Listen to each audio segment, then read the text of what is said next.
Olá amigos do Logos Apologética, tudo bem? Aqui é o Emerson e hoje neste vídeo nós vamos aí responder, falar sobre isso, responder ao nosso amigo lá que fez um vídeo, tentando interpretar sobre Gênesis 1:1, onde ele diz, no princípio ou em princípios, Pessoal, desde já peço para que vocês curtam o vídeo, comentem, compartilhem, dá trabalho fazer vídeo, tá bom, pessoal? Dá trabalho. E a gente traz excelente conteúdo aqui para vocês, tá bom? Então peço que vocês apoiem o canal, pessoal. Cliquem no sininho para receber as notificações aí, certo? E eu recomendo desde já, se vocês querem se aprofundar no estudo das línguas bíblicas, hebraico, grego, aramaico e tudo mais, recomendo os cursos que estão aqui na descrição, os métodos excelentes. Tem milhares de alunos, são interdenominacionais, vocês podem fazer, certo, pessoal? Está aqui na descrição, certo? Então, nós temos um amigo lá que fez um vídeo, recente aí sobre Gênesis 1:1, O que diz ali realmente? É no princípio ou em princípios, Alguns dizem quando Deus criou, tudo mais. Nós vamos fazer aqui, pessoal, uma análise extensa disso, tá bom? Então é importante vocês prestarem muita atenção, que isso aqui é uma aula, tá? Eu vou comentar, passar uma mensagem para vocês, certo? Então aqui está o vídeo, do amigo lá, que tenta falar aqui sobre Gênesis, Basicamente, pessoal, isso não é novo, tá? Basicamente, a implicação, o que está acontecendo? Isso aí é alguns autores modernos, porque a tradução tradicional de Gênesis 1 é no princípio Deus criou, E alguns autores modernos dizem que quando Deus criou em um princípio, uns princípios, princípios, como diz aqui, qual é o correto? É isso que nós vamos falar aqui, nós estamos comentando, certo? Então, pessoal, é preciso entender o seguinte, esse pessoal, alguns céticos, são naturalistas, obviamente que eles partem do pressuposto de negar a inspiração bíblica. Tá? Eu não vou ler o artigo aqui inteiro, esse aqui é o artigo do Logos, tá? O link vocês podem ver aqui na descrição, só vou comentar, tá bom? Então, pessoal, eles negam a inspiração da Bíblia, partindo de um posto naturalista, eles dizem que ali era a visão do autor, uma visão da época, o contexto, ou seja, não estava falando ali Moisés, não estava falando ali sobre a inspiração de Deus, de que Deus é o criador de tudo e tenta demonstrar. Eles tentam sempre dizer que Deus lá, para falar de Elohim, que é um dos deuses, etc. Tal. Pessoal, é importante notar, já falamos sobre isso, e a singularidade da Bíblia, essa questão de Deus, já falamos sobre isso. Vamos esclarecer aqui sobre esse ponto, certo? Só que Gênesis, como toda a Bíblia, é inspirado por Deus. Não é um tratado científico, mas mostra que Deus criou tudo. Não vai contra a ciência, é bem semelhante ao que diz a ciência. A alegação básica é que Gênesis 1:1 no hebraico não diz no princípio, e sim em um princípio, ou quando Deus criou, dando a entender que Deus não criou ex nihilo, quer dizer, do nada, de nada pré-existente. Isso é verdade? O que realmente diz o hebraico? Então, pessoal, aqui nós temos aqui, vocês podem ver o hebraico, o hebraico de Gênesis, que Bereshit significa ali no começo, Então ali é o que está aqui, Bereshit bara Elohim, No princípio criou Deus os céus e a terra. Estas são as gerações, Semelhante à construção de Mateus, mas esse é outro assunto. Lembrando que o hebraico esse é o sentido da leitura, da direita para a esquerda. A tradução tradicional de Gênesis 1:1 é bem conhecida, No princípio criou Deus, ou Deus criou, os céus e a terra. É chamada de tradução tradicional porque tem sido a tradução dominante de Gênesis 1:1 desde a Septuaginta grega, a primeira grande tradução da Bíblia hebraica para o grego, produzida por estudiosos judeus do século III a.C. Ou seja, pessoal, é importante lembrar, em quem vocês vão confiar? Nos escritos, nos estudiosos originais ou em comentaristas modernos? Em quem vocês vão confiar? Essa é a questão. Sendo que toda a tradição, a Septuaginta, vocês vão ver que tudo, a Vulgata, todos favorecem a tradução sentido tradicional, certo? A tradução tradicional descreve o início absoluto do universo, comunica a ideia de que os céus e a terra foram criados do nada. Ao longo da história, judeus e cristãos disseram esmagadoramente sim. É o que nós vamos ver aqui, tá? Em hebraico, a palavra usada para criou é um verbo que descreve apenas ações realizadas por Deus. Na Bíblia inteira, somente Jeová, Deus, é descrito como Criador. falando a respeito do termo hebraico traduzido por no princípio, né, certa obra de referência declarou: o termo não especifica a duração desse período, né? Vocês podem ver aqui as referências, né? Então nós temos aqui, sobre essa palavra, uma obra de referência diz: na voz ativa, o verbo hebraico bara, né, que significa criar, nunca é usado para descrever algo que o humano faz. Então bara indica algo feito exclusivamente por Deus, tá? Então aqui nós vemos, né, qual o sentido de princípio em Gênesis 1:1 no hebraico, né? Como uma afirmação de que o cosmos teve um começo absoluto, né, no princípio, e como uma declaração descrevendo a condição do mundo quando Deus começou a criar, né? Quando no princípio Deus criou os céus e a terra era sem forma e vazia. O hebraico de Gênesis 1 é transliterado, né, Bereshit bara Elohim et hashamayim, que se traduz literalmente como no princípio, que é Bereshit, criou bara Deus, Elohim, os céus, et hashamayim. Não sou especialista em hebraico, não estou disposto a contradizer professores, né, do Antigo Testamento aqui, né? Mas presumo que ela seja mais especialista em gramática hebraica do que eu. No entanto, uma leitura literal das palavras hebraicas parece apoiar a tradução literal. Eu procurei a palavra-chave que é Bereshit. As traduções mais comuns da palavra são começo, primícias, né? Novamente, isso parece apoiar a tradução tradicional. Talvez o que possamos dizer é que, embora a melhor tradução literal das primeiras palavras de Gênesis seja no princípio Deus criou os céus e a terra, talvez uma paráfrase razoável refletindo a intenção do autor disse quando Deus começou a criar. O que posso dizer com certeza é que não há palavra hebraica para quando, ou em um princípios, né? Como diz um caso ali, né? Em um princípio, né?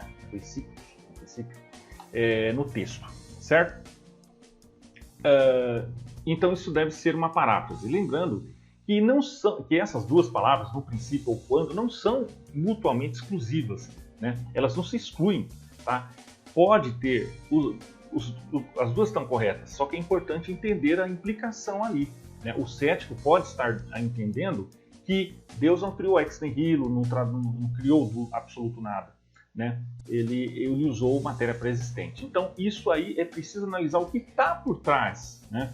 Qual favorece mais a leitura? A tradicional ou essa moderna aí de quando? Né? Quando vemos aqui, né? Para mim, as duas traduções possíveis são uma distinção sem diferença e está lendo sua teologia no texto. Quer digamos que Deus criou os céus e a terra no princípio, ou começou a criar os céus e a terra no princípio, não é uma distinção importante de significado, né? De qualquer forma, toda a criação física teve começo. Isso é inegável, né? Nós vemos ali que a ciência, a cosmologia já evidenciou que o universo teve um princípio, né? Para aí desgosto de alguns ateístas, que tentam contradizer sim. O argumento Kalam, por exemplo, mostra assim, né, sobre isso, né? Se incluirmos os céus e a terra como tendo sido criados quando Deus começou ou no princípio, o significado final é o mesmo. Antes disso acontecer, o universo físico em que vivemos não existia. Depois de criado, ele existiu. Em ambos os casos, o universo não foi feito de coisas pré-existentes. Hebreus 11:3 apoia essa interpretação quando diz que sabemos que o que se vê não foi feito do que é visível. Então, minha conclusão é que a melhor tradução literal do hebraico é a tradicional, mas que a paráfrase pode ser uma forma legítima de expressar a ideia do autor de Gênesis. De qualquer forma, mesmo que a paráfrase seja justificada, sua interpretação não está correta. Tá? Então, não conheço nenhuma quase versão que diz isso. Quando Deus criou, todas dizem no princípio Deus criou os céus e a terra, né? Não há a menor indicação, seja em Gênesis 1 ou em Hebreus 11:3, de que a escritura cristã apoia outra coisa senão a criação ex nihilo. O universo não criou a si mesmo, ele não poderia ter surgido do nada. Uma coisa não pode surgir do nada. Para o universo existir, seria necessário que algo ou alguém que já existisse, que não faz parte do universo físico, criasse o universo. Deus é essa pessoa. Ele tem um corpo espiritual, ele não faz parte do universo físico. Foi Deus, com seu poder e sabedoria sem limites, quem criou o universo. Então, nós vemos, eu acho engraçado esses ateístas que tentam sempre ali levar a ideia de que Elohim, Deus, é um dos deuses cananeus, ou e tal. Sempre associar essa ideia de mais um entre outros, comparando, a comparação que eu achei tosca, né? Falando lá que Deus é como Zeus, o panteão grego. Nada a ver, pessoal. Zeus é um ser dentro do universo, é um ser, é um deus ali, no caso, com características humanas muito fortes, mais próximas. Não tem nada a ver com Deus, a explanação absoluta. Zeus ali é dentro do universo. Deus não está dentro do universo. Deus não tem essas características, nem de perto. Nós já vemos lá que é necessário um ser imaterial, espacial, atemporal. Nenhum outro Deus, esses falsos, que comenta ali, eu já comentei no blog sobre isso, tem as características. Então, similaridade não prova. Bom, a outra tradução. Para responder essas perguntas, vamos primeiro apresentar uma retradução de Gênesis 1.1 no hebraico, né? A tradução da cláusula dependente. Ela traduz Gênesis 1.1 junto com 1 e 2 e 1 e 3a de maneira semelhante à versão da Sociedade de Publicação Judaica de 1985, que é essa aqui, né? Que é a tradução judaica aqui. Quando Deus começou dessa versão, né? Quando Deus começou a criar os céus e a terra sendo informe e vazia, com trevas sobre a superfície do abismo e um vento de Deus soprando sobre as águas. Deus disse, haja luz. De acordo com essa tradução de cláusula dependente, não é possível interpretar a ideia de um começo absoluto do universo ou uma criação do nada, uma vez que a tradução trata a Terra em Gênesis 1.2 como existindo diante do primeiro ato de criação de Deus, luz. Né? Nós já falamos sobre isso, que o Gênesis 1.1 não se trata da criação no princípio, né, do universo total ali, né? Essa mudança na tradução produz uma mudança na interpretação. Já não é Gênesis 1 o primeiro ato da criação. Em vez disso, nessa tradução de Gênesis 1, juntamente com Gênesis 1.2, descreve o contexto em que o primeiro ato de criação ocorre, a criação da luz em Gênesis 1.3. Vocês entenderam? Os defensores da tradução de cláusula dependente, e essa segunda opção aí, argumentam que, de acordo com a gramática do hebraico, Gênesis 1 deve ser entendido como título de cláusula substantiva. Tanto em português, em inglês, quanto em hebraico, uma cláusula substantiva é uma cláusula inteira que funciona como substantivo. Por exemplo, na frase, eu sei que você está me observando, a cláusula, você está me observando, está funcionando como objeto direto do verbo principal conhecer, função normalmente reservada para substantivos e pronomes. Esses proponentes afirmam que a cláusula Deus criou os céus e a terra em Gênesis 1 pode funcionar como objeto de uma preposição se tomarmos a primeira parte do versículo como no princípio de. Este tratamento da passagem poderia, em certo sentido, ser traduzido como no princípio de Deus criando os céus e a terra, ou no princípio quando Deus criou os céus e a terra. Empregando esse mesmo princípio gramatical, essa versão traduz o versículo como uma cláusula dependente, né? O que torna a tradução de oração dependente mais preferível à tradução tradicional com sua preponderância histórica. Esse tipo de oração substantiva é uma construção gramatical desconhecida dos tradutores antigos. A edição mais recente das respeitadas gramáticas hebraicas de Gesenius e Juon juntas listam mais de 200 exemplos desse tipo de cláusulas substantivas no hebraico bíblico, o que nos diz que elas não são uma nuance menor da língua. Não surpreendentemente, os antigos tradutores da Septuaginta, da Vulgata e dos Targums, entre outros, reconheceram esse tipo de construções gramaticais e frequentemente traduziram como orações relativas. No entanto, nenhuma dessas traduções reconheceu Gênesis 1.1 como uma dessas construções. Em vez disso, eles renderam o versículo da maneira tradicional, como uma cláusula independente. Vocês estão entendendo, pessoal? Então temos a cláusula dependente e cláusula independente, que é o que nós falamos aqui da tradução tradicional, né? Que todos conhecem, Gênesis, né? No princípio. Então, pessoal, é isso que nós estamos falando aqui, né? Peço que vocês prestem muita atenção, né? E se vocês estão gostando, se vocês querem mais vídeos assim, se vocês querem que eu faça comentários, deixa aqui nos comentários, pessoal. Deixa aqui, comente. Patrocine o canal, pessoal, ajuda, tá bom? O falso dilema, né? No entanto, os proponentes da tradução da cláusula dependente também apontam que em Gênesis 1.1, o artigo o na frase no princípio não é explícito no apontamento massorético de reshit, né? A palavra hebraica para princípio. Né? O texto hebraico original tinha apenas consoantes, o que era perfeitamente compreensível para os leitores judeus. Os massoretas eram os escribas judeus que trabalharam aproximadamente 400 a 1000, tá? O que preservaram a leitura oral do texto hebraico, adicionando pontos de vogais, acentos e outras marcações, né? Então, pessoal, aqui no artigo vocês podem ver muito mais, tá? Eu estou tentando aqui ser mais sucinto, né? Então, considere a Septuaginta, novamente a primeira tradução da Bíblia hebraica. Ela preservou a mesma leitura do texto massorético ao não incluir o artigo o em sua tradução do texto. No entanto, se a única opção, a única outra opção para entender Gênesis 1 é que é um tipo de cláusula substantiva, por que os tradutores da Septuaginta não traduziram o versículo de acordo? Já mencionamos que eles estavam muito familiarizados com esses tipos de construções gramaticais e frequentemente as traduziam como orações relativas. Tá bom, pessoal? Eu vou tentar aqui resumir, tá bom?